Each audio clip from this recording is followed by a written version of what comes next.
ಇವ್ರಿಗೆ ಹೇಳೋರು ಕೇಳೋರು ಯಾರೂ ಇಲ್ಲ ಅಂತೇಳಿ ಅರ್ಥ. ಮಾತೆತ್ತಿದ್ರೆ ಸಂವಿಧಾನ ಓದ್ಯಾರೋ ಇಲ್ಲೋ ಗೊತ್ತಿಲ್ಲ, ಮಾತ್ರ ಸಂವಿಧಾನ ಬಗ್ಗೆ ಭಾಳ ಮಸ್ತಾಗಿ ಮಾತಾಡ್ತಾರೆ. ಸಂವಿಧಾನದ ಅಡಿಯಲ್ಲಿ ಇದಿದೆ, ಅದು ಇದೆ, ಇದು ಇದೆ. SC ಹಣ ನೀವು ಯಾಕೆ ಬಳಕೆ ಮಾಡಿದಿರ? ಬಳಕೆ ಮಾಡೋಂಥದ್ದು ಅವಶ್ಯಕತೆ ಏನಿತ್ತು? ಮತ್ತು ಆ ಜನಾಂಗ ಎಲ್ಲಿ ಹೋಗ್ಬೇಕು? ಅವ್ರ ಡೆವಲಪ್ಮೆಂಟ್ ಏನಾಗಬೇಕಿತ್ತು?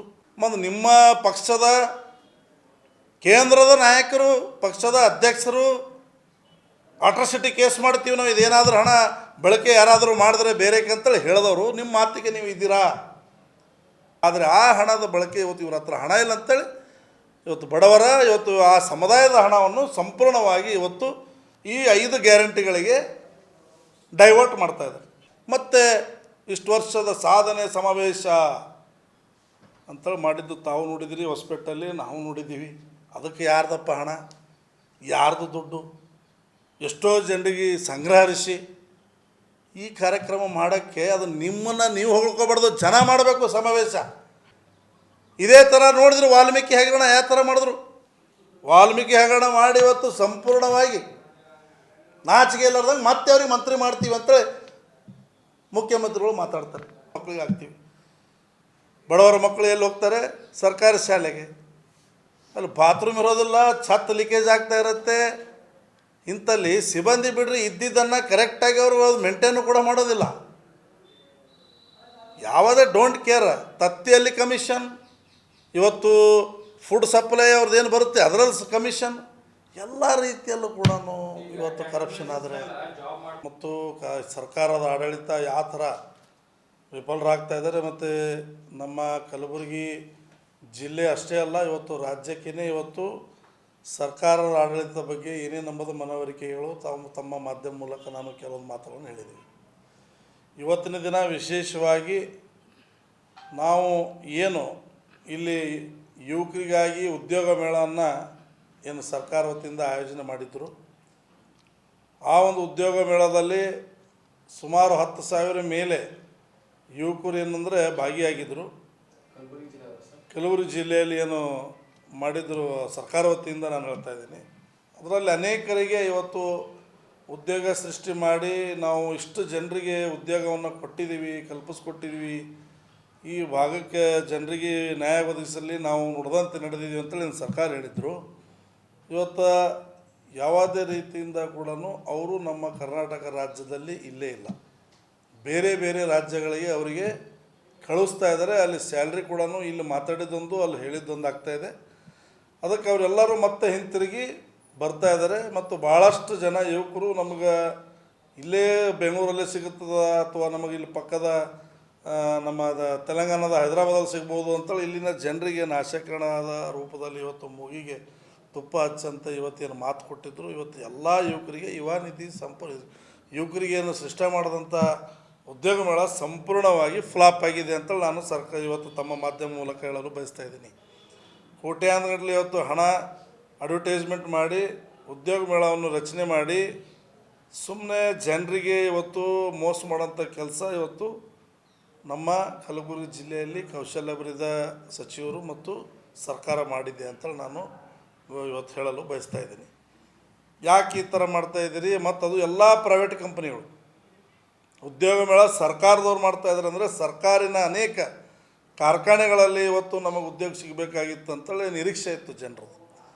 ಇವತ್ತು ಅವರಿಗೆ ನಿರಾಶೆ ರೂಪದಲ್ಲಿ ಇವತ್ತು ಮತ್ತೆ ಕಲಬುರಗಿ ಜಿಲ್ಲೆಯಲ್ಲಿ ತಾವು ನೋಡಿದಿರಿ, ಹೆಚ್ಚಿನ ಸಮಯ ಕಾಂಗ್ರೆಸ್ ಸರ್ಕಾರ ಆಡಳಿತ ಮಾಡಿದೆ ನಮ್ಮ ಕಲಬುರಗಿ ಜಿಲ್ಲೆ ಮತ್ತು ಕರ್ನಾಟಕ ರಾಜ್ಯಕ್ಕೆ. ಇಲ್ಲಿದ್ದಂಥ ಸರ್ಕಾರಿ ಕಾರ್ಖಾನೆಗಳು ಸಂಪೂರ್ಣವಾಗಿ ಅವರ ಅವಧಿಯಲ್ಲಿ ಮುಚ್ಚಳವಾಗಿದೆ. ಇವತ್ತು MSK ಮಿಲ್ ತೊಗೊಳ್ರಿ, ಇವತ್ತು ನಮ್ಮ ಕುರ್ಕುಂಟ CCI ಫ್ಯಾಕ್ಟ್ರಿ ತೊಗೊಳ್ರಿ, ಇವತ್ತು ವಾಡಿಯ ಅಲ್ಸ್ಟಾಮ್ ಆಗಲಿ, ಇವತ್ತು ವಾಡಿಯ ಸರ್ಕಾರಿ ಕಾರ್ಖಾನೆಗಳು ತೊಗೊಳ್ರಿ. ಇಂಥವು ಎಲ್ಲ ಸರ್ಕಾರಿ ಕಾರ್ಖಾನೆಗಳಂಥದ್ದು ಇವತ್ತೇನು ಪ್ರೈವೇಟ್ ಸಿಮೆಂಟ್ ಕಾರ್ಖಾನೆಗಳಾಗಿರ್ಬೋದು, ಬೇರೆ ಬೇರೆ ಅನೇಕ ಕಾರ್ಖಾನೆಗಳು ಇಲ್ಲಿವರೆಗೆ ಮುಚ್ಚಳ ಆಗೋದಿಲ್ಲ, ಅವು ಪ್ರಾಫಿಟ್ಟಲ್ಲಿ ನಡೀತಾ ಇದೆ. ಸರ್ಕಾರಿಯ ಏನು ಕಾರ್ಖಾನೆಗಳು ಯಾಕೆ ಮುಚ್ಚಳ ಆಗಿದೆ? ಮುಚ್ಚಳ ಆದಮೇಲೆ ಅದಕ್ಕೆ ಏನಾದರೂ ಮೀಟಿಂಗ್ಗಳನ್ನು ಮಾಡಿ ಅದಕ್ಕೆ ಪುನರ್ರಚಿಸಂಥ ಕೆಲಸ ಇವತ್ತು ಸರ್ಕಾರ ಮಾಡಲು ವಿಫಲರಾಗಿದ್ದಾರೆ. ಇವತ್ತು ಯಾವ ಥರ ನಮ್ಮ ಕೇಂದ್ರ ಸರ್ಕಾರದ ಜೊತೆ ನಾವು ಅಲಯನ್ಸ್ ಆದಮೇಲೆ ಕುಮಾರಸ್ವಾಮಿ ಅವರು ಇವತ್ತು ಏನು ಭದ್ರಾವತಿ ಸ್ಟೀಲ್ ಕಾರ್ಖಾನೆ ಆಗಿರ್ಬೋದು, ಇವತ್ತು ವೈಜಾಗಿನ ಒಂದು ಸ್ಟೀಲ್ ಫ್ಯಾಕ್ಟ್ರಿ ಆಗಿರ್ಬೋದು, ಇವತ್ತು HMT ಏನು ನೆಲಗದ್ದಿದೆ, ಇವತ್ತು HMT ಅಂತ ದೊಡ್ಡ ಬ್ರ್ಯಾಂಡ್ ಫ್ಯಾಕ್ಟ್ರಿಗಳನ್ನು ಕೂಡ ಪುನಃ ಪ್ರಾರಂಭಿಸಲು ನಮ್ಮ ಪಕ್ಷದ ರಾಜ್ಯಾಧ್ಯಕ್ಷರು ಮತ್ತು ಕೇಂದ್ರದ ಮಂತ್ರಿಗಳಾಗಿ ಇವತ್ತು ಕುಮಾರಣ್ಣನವರು ಇಂಥ ಒಂದು ಕೆಲಸ ಮಾಡಿದ್ದಾರೆ. ಇಲ್ಲಿದ್ದಂಥ ನಾಯಕರುಗಳು ಕೂಡ ಕೇಂದ್ರಗಳ ಮಂತ್ರಿಯಾಗಿದ್ದರು. ಅವ್ರದ್ದೇ ಆದಂಥ ಸರ್ಕಾರ ನಾವೆಲ್ಲರೂ ನೋಡಿದ್ದೀವಿ. ಬಾಲ್ಯ ವಯಸ್ಸಿನಿಂದ ಇಲ್ಲಿವರೆಗೆ ನೋಡಿದ್ರೆ ಕಾಂಗ್ರೆಸ್ ಸರ್ಕಾರನೇ ಅಧಿಕೃತವಾಗಿ ಇಲ್ಲಿ ಆಡಳಿತ ಮಾಡಿದ್ದನ್ನು ಕಂಡಿದ್ದೀವಿ. ಆದರೆ ನಮ್ಮ ಭಾಗ್ಯ ಇವತ್ತು, ನಮ್ಮ ಯುವಕರ ಭಾಗ್ಯ ಯಾವ ಥರ ಆಗಿದೆ ಅಂದರೆ, ಅವರು ಮತ್ತು ಕೂಡ ಇವತ್ತು ಬೇರೆ ಬೇರೆ ರಾಜ್ಯಗಳಿಗೆ ಹೋಗಿ ಕೆಲಸ ಮಾಡಬೇಕು. ಮತ್ತು ಸ್ಥಳೀಯ ಏನು ಇವತ್ತು ಅಲ್ಪ ಕಾರ್ಖಾನೆಗಳೇನಿವೆ ಅಲ್ಲಿ ನೋಡಿದ್ರೆ ತಾವು ಒಂದು 20% ಕೂಡ ಸ್ಥಳೀಯರಿಗೆ ಅಲ್ಲಿ ಅವಕಾಶವಿಲ್ಲ. ಸ್ಥಳೀಯರಿಗೆ ಅವಕಾಶ ಕೊಟ್ಟಿದ್ದಾರೆ ಅಂದರೂ ಕೂಡ ಎಷ್ಟು ಅಂತಂದರೆ ಭಾಳ ಸ್ವಲ್ಪ. ಅದು ಕೇವಲ ಡಿ ಗ್ರೂಪ್ ಲೇಬರ್ ಕ್ಯಾಟಗರಿಯಲ್ಲಿ ಮಾತ್ರ ಇವತ್ತು ನಮ್ಮ ಜನಾಂಗಕ್ಕೆ ಇವತ್ತು ನೌಕರಿ ತಗೋತಾ ಇದ್ದಾರೆ. ಜಾಡು ಕಸ ಹೊಡೆಯೋದು, ಲೇಬರ್ ಕೆಲಸ ಮಾಡೋದು, ಲೋಡಿಂಗ್ ಕೆಲಸದು ಮಾಡೋಕ್ಕೆ ಮಾತ್ರ ಇವತ್ತು ಕಲಬುರಗಿಯ ಕಲ್ಯಾಣ ಕರ್ನಾಟಕದ ಏನು ಜನತೆಗೆ ಸಿಕ್ಕಿರೋದು ಆಶೀರ್ವಾದ ಅಂದರೆ ಇದು ಅಂತೇಳಿ ಇವತ್ತು ಭಾಳ ದುಃಖದಿಂದ ಹೇಳಕ್ಕೆ ಬಯಸ್ತಾ ಇದ್ದೀನಿ. ಯುವಕರು ಪಾಪ ಅವರು ಎಲ್ಲ ಹೊಲ ಮನೆ ಎಲ್ಲ ಈ ಭಾಗದಲ್ಲಿದ್ದರೂ ಕೂಡ ಇವತ್ತು ಕೇರಳ, ತಮಿಳುನಾಡು, ಮಹಾರಾಷ್ಟ್ರ, ಇವತ್ತು ಆಂಧ್ರ ಪ್ರದೇಶ್, ತೆಲಂಗಾಣ, ದಿಲ್ಲಿ, ರಾಜಸ್ಥಾನ್ ಇಲ್ಲೆಲ್ಲ ಕಡೆ ದೂರದಲ್ಲೇ ಹೋಗಿ ಇವತ್ತು ಪಾಪ ಕೆಲಸ ಮಾಡ್ತಾಯಿದ್ದಾರೆ. ಅವ್ರ ತಾಯಿ ತಂದೆ ಒಂದು ಕಡೆ, ಅವ್ರ ಮದುವೆ ಆದರೆ ಅವ್ರ ಮಿಸ್ಸಸ್ ಒಂದು ಕಡೆ, ಅವ್ರ ಮಕ್ಕಳು ಒಂದು ಕಡೆ. ಈ ಪರಿಸ್ಥಿತಿಗೆ ನಿರ್ಮಾಣ ಆಗಲು ರಾಜ್ಯ ಸರ್ಕಾರ ಈಗೇನು ಕ್ರಮ ಸಚಿವರು ಖಾತೆಯಲ್ಲಿ ನೋಡಿ ಅಲ್ಲಿ ಕ್ಯೂನಿಕ್ಸ್ ಅಂತ ಒಂದು ಟೆಂಡರ್ ಕೊಟ್ಟಿದ್ದಾರೆ ಒಬ್ಬರಿಗೆ. ಇವತ್ತು 2 ವರ್ಷ ಆಗ್ತಾ ಬಂತು, ಸ್ಯಾಲ್ರಿ ಇಲ್ಲ ಅವ್ರಿಗೆ ಪಾಪ. ಎಲ್ಲಿ ಹೋಗ್ಬೇಕು? ಮತ್ತು ನಾವು ನುಡಿದಂತೆ ನಡೆದಿದ್ದೀವಿ ಅಂತೇಳಿ ಶಾಸಕರು ಫಸ್ಟ್ ಕ್ಲಾಸ್ ಹೇಳ್ತಾರೆ ಮೈಕಲ್ಲಿ ಬಂದು ನಿಮ್ಮ ಮಾಧ್ಯಮ ಎದುರುಗಡೆ. ಅಂಕಿಅಂಶಗಳು ಕೊಡು ಅಂತೇಳಿ ಅವರಿಗೆ ಶ್ವೇತಪತ್ರ ಹೊಡಿಸಿ ಅಂತೇಳಿ ನಮ್ಮ ಮೊನ್ನೆ ನಿಖಿಲ್ ಕುಮಾರಸ್ವಾಮಿ ಹೇಳಿಲ್ವಾ? ಹೊಡಿಸ್ಲಿ. ಏನು ಮಾಡಿದ್ದಾರೆ? ಎಷ್ಟು ನೀವು ಅನುದಾನವನ್ನು ಬಿಡುಗಡೆ ಮಾಡಿ ತಂದಿದ್ದೀರಿ? ಸರ್ಕಾರದ ಅನುದಾನ ಎಲ್ಲೆಲ್ಲಿ ಮುಟ್ಟಿಸ್ತಾ ಇದ್ದೀರಿ? ಸ್ಯಾಲ್ರಿ ಯಾವ ರೂಪದಲ್ಲಿ ಮಾಡ್ತಾಯಿದ್ದೀರಿ? ಎಷ್ಟೆಷ್ಟು ತಿಂಗಳಿಗೆ ಸರಿಯಾದ ರೂಪದಲ್ಲಿ ಸ್ಯಾಲ್ರಿ ಮುಟ್ಟಿಸಿದ್ರಿ ಎಂಬುದು ಹೇಳಿ. ಅವ್ರ ಬಾಯಿಂದ ಬರಲಿ. ನಮ್ಮ ಪ್ರಶ್ನೆಗೆ ಉತ್ತರ ಕೊಡಲ್ಲ ಅವರು ಪಾಪ. ನೇಮಕಾತಿ ಕಲ್ಯಾಣ ಕರ್ನಾಟಕ ಅಷ್ಟೇ ಅಲ್ಲ, ಕಿತ್ತೂರು ಕಲ್ಯಾಣ ಕರ್ನಾಟಕದಲ್ಲಿ ನೇಮಕಾತಿ ಮಾಡೋದಿಲ್ಲ ಸರ್ಕಾರ. ಹೆಚ್ಚಿನ ಅದೇ ನೋಡಿ ನೀವು ಬೆಂಗಳೂರು ಮೈಸೂರಲ್ಲಿ ನೋಡಿ ಒಂದು ನೇಮಕಾತಿ ಕೂಡ ಪೆಂಡಿಂಗ್ ಇರೋದಿಲ್ಲ. ಇದ್ರ ಬಗ್ಗೆ ನಾನು ಹಲವಾರು ಸಲ ವಿಷಯನ ಎತ್ತಿದ್ದೀನಿ. ಅದಕ್ಕೆ ನಾನು ಇವತ್ತು ಮತ್ತೆ ತಾವು ಕೇಳಿದ ಒಳ್ಳೆ ಪ್ರಶ್ನೆ ಇದೆ, ನಾನು ಉತ್ತರ ಹೇಳಲು ಬಯಸ್ತಾ ಇದ್ದೀನಿ. ಇಲ್ಲಿ ಅವರು ಕೇಳ್ತಾರೆ, ಬಿಟ್ಬಿಡ್ತಾರೆ. ಒಂದು ಕಿವಿ ಕೇಳೋದು, ಒಂದು ಕಿವಿ ಬಿಡೋದು. ನೇಮಕಾತಿ ಇಲ್ಲವೇ ಇಲ್ಲ. ಲ್ಯಾಂಡ್ ಆರ್ಮಿ ಕೆಲಸ ಕೊಡ್ತಾರೆ ಅಂತ ಯಾಕೆ ಹೇಳಿದೆ ನಾನು? 3,000 ಕೋಟಿ 4,000 ಕೋಟಿ ಲ್ಯಾಂಡ್ ಆರ್ಮಿಗೆ ಇವರು ಕೆಲಸ ಕೊಡ್ತಾರೆ. 40 ಸಿಬ್ಬಂದಿಗಳಿಲ್ಲ ಅಲ್ಲಿ. ಇವತ್ತು ತಾವು ಮಾಧ್ಯಮದವ್ರ ಆಫೀಸ್ ಹೋಗಿ ಕೇಳಿ ನೀವು, ಯಾವುದೇ ರೀತಿಯಿಂದ ಇಕ್ವಿಪ್ಮೆಂಟ್ಸ್ಗಳಿಲ್ಲ. ಮತ್ತಿದು ಏನು ಲೂಟಿ ಹೊಡ್ಲಾರ್ದೆ ಮತ್ತೆ ಏನು ಮಾಡ್ತಾರೆ? ಅವ್ರ ಹತ್ರ ಎಲಿಜಿಬಿಲಿಟಿಗೆ ಇಕ್ವಿಪ್ಮೆಂಟ್ಸ್ ಇಲ್ಲ. ಮತ್ತು ಅದೇ ಅವರು ಯಾರು ಹೇಳ್ತಾರೆ, MLAಗಳು ಯಾರು ಮಂತ್ರಿಗಳು ಅವ್ರ ಕಾರ್ಯಕರ್ತರುಗಳ ಹತ್ರ ಅವ್ರಿಗೆ ಕೆಲಸ ಕೊಡೋದು, ಕಳಪೆ ಕಾಮಗಾರಿ ಆಗೋದು, ಬಿಲ್ ಎತ್ತೋದು. ಅದು ಥರ್ಡ್ ಪಾರ್ಟಿ ಇನ್ಸ್ಪೆಕ್ಷನ್ ಕೂಡ ಮಾಡೋದಿಲ್ಲ. ನೇಮಕಾತಿ ಮಾಡಿದ್ರೆ ಇವತ್ತು ಭಾಳಷ್ಟು ಜನರಿಗೆ ಅನುಕೂಲ ಆಗ್ತದೆ. ಪಾಪ್ಯುಲೇಷನ್ ಜನಸಂಖ್ಯೆ ದಿನನಿತ್ಯವಾಗಿ ಏರ್ತಾ ಇದೆ. ನಡೆದಂತೆ ನಡೆದಿದ್ದೀವಿ ಅಂತೇಳಿ 5 ಗ್ಯಾರಂಟಿದು ಮಾತ್ರ ಅವರು ಹೇಳ್ತಾರೆ. ಅದನ್ನು ಕೂಡ ಎಲ್ಲಿ ಕೂಡ ಈಗ ಮೊನ್ನೆ ತಾನೇ ಮೇಡಮ್ ಅವ್ರು ಹೇಳಿದ್ರು, ನಮ್ಮ ಗೃಹಲಕ್ಷ್ಮಿಯ ಹಣವನ್ನು ನಾವು ಬಿಡುಗಡೆ ಮಾಡಿದ್ದೀವಿ ಅಂತ. ಬರೀ ಊರಲ್ಲಿ ಪ್ರಾಕ್ಟಿಕಲಾಗಿ ಕೇಳಿ ನೋಡಿ, ಎಲ್ಲಿ ಕೂಡ ಹಣ ಇಲ್ಲಿವರೆಗೆ ಬಂದಿಲ್ಲ. ಪೇಪರಲ್ಲಿ ನಿಮ್ಮ ಮಾಧ್ಯಮದವ್ರ ಮುಂದೆ ನಾವು ನುಡಿದಂತೆ ನಡೆದಿದ್ದೀವಿ. ಈಗ ನೀವೇ ಹೇಳ್ತಾ ಇದ್ದೀರಿ, ರಸ್ತೆಗಳು ಹೋಗಿ ಅವ್ರಿಗೆ ಕ್ಯಾಮ್ರಾ ತೋರಿಸಿ, ಆದರೂ ಕೂಡ ಅದಕ್ಕೆ ಕೇರ್ ಇಲ್ಲ. ಯಾಕಂದರೆ ಇಲ್ಲಪ್ಪ ನಮ್ಮ ಹತ್ರ ಹಣ ಇಲ್ಲ. ಓಪನಾಗಿ ಹೇಳ್ತಾ ಇದ್ದಾರೆ ಅವ್ರ ಪಾರ್ಟಿದವ್ರು, ನಾವಲ್ಲ. ಇವತ್ತು ಅವರೇ ಪಾರ್ಟಿದವ್ರು ಪ್ರಶ್ನೆ ಮಾಡ್ತಾ ಇದ್ದಾರೆ. ಕರಪ್ಷನ್ ಬಗ್ಗೆ ಅವರೇ ಮಾತಾಡ್ತಾರೆ ಶಾಸಕರುಗಳು, ಡೆವಲಪ್ಮೆಂಟ್ ಬಗ್ಗೆ ಅವರೇ ಮಾತಾಡ್ತಾರೆ. ಇವತ್ತು ಅವರವ್ರ ಶಾಸಕರುಗಳು ಮಾತಾಡುವಾಗ ಇವತ್ತು ವಿರೋಧ ಪಕ್ಷದಲ್ಲಿ ನಾವು ಮಾತಾಡಿದಂಥ ನಾವು ಲೆಟರ್ಗಳು ಕೊಟ್ಟರೆ ಡಸ್ಟ್ಬಿನ್ ಒಯ್ತಾರೆ, ಅದಕ್ಕೆ ರಿಪ್ಲೈನೂ ಕೂಡ ಕೊಡೋದಿಲ್ಲ. ರಾಜ್ಯಪಾಲರಿಗೆ ಲೆಟ್ರ್ ಮುಟ್ಟಿಸಿ ಅಂತಂದ್ರೆ ಕೂಡ ಸರಿಯಾದ ಸಮಯದಲ್ಲಿ ರಾಜ್ಯಪಾಲರಿಗೆ ಲೆಟ್ರ್ ಮುಟ್ಟಿಸೋದಿಲ್ಲ. ಇವತ್ತು ಇದೆಲ್ಲ ನೋಡಿದ್ರೆ ಇವತ್ತು ಸಂಪೂರ್ಣವಾಗಿ ಕರ್ನಾಟಕ ಸರ್ಕಾರ ಎಲ್ಲ ರೀತಿಯಿಂದ ವಿಫಲರಾಗಿದ್ದಾರೆ. ಯಾವುದೇ ರೀತಿಯಿಂದ ಡೆವಲಪ್ಮೆಂಟ್ ಬಗ್ಗೆ ಅವ್ರ ಹತ್ರ ಮಾತಾಡೋಕ್ಕೆ ನೈತಿಕತೆ ಇಲ್ಲ.